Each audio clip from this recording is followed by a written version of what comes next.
ফজরের নামাজ শেষ করে ভোরের সোনালী সূর্য ওঠার আগেই উত্তরবঙ্গের দ্বারপ্রান্ত বগুড়া জেলার শেরপুর উপজেলা দই বিখ্যাত ও বহুল পরিচিত শিক্ষাবান্ধব শহরে আগামী দিনের স্বপ্ন নিয়ে জেগে ওঠে রাডার সায়েন্স স্কুল অ্যান্ড কলেজের আবাসিক শিক্ষার্থীরা।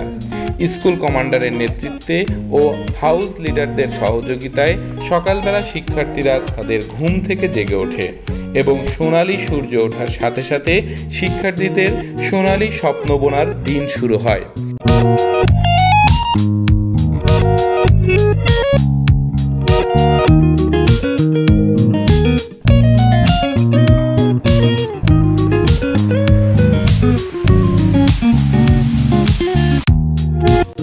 কিছু কম মেধাবী ও সুবিধাবঞ্চিত শিক্ষার্থীদের সমাপ্ত গল্পের মাঝেও অসমাপ্ত কিছু কথা থেকে যায়। সেই কথাগুলোকে বারবার অনুশীলনের মাধ্যমে মেধাবী চর্চায় একজন স্বপ্নবাজ শিক্ষার্থী গড়ে তুলতে নিরলসভাবে চেষ্টা করে যাচ্ছে রাডার সায়েন্স স্কুল অ্যান্ড কলেজের কিছু শিক্ষা কারিগর।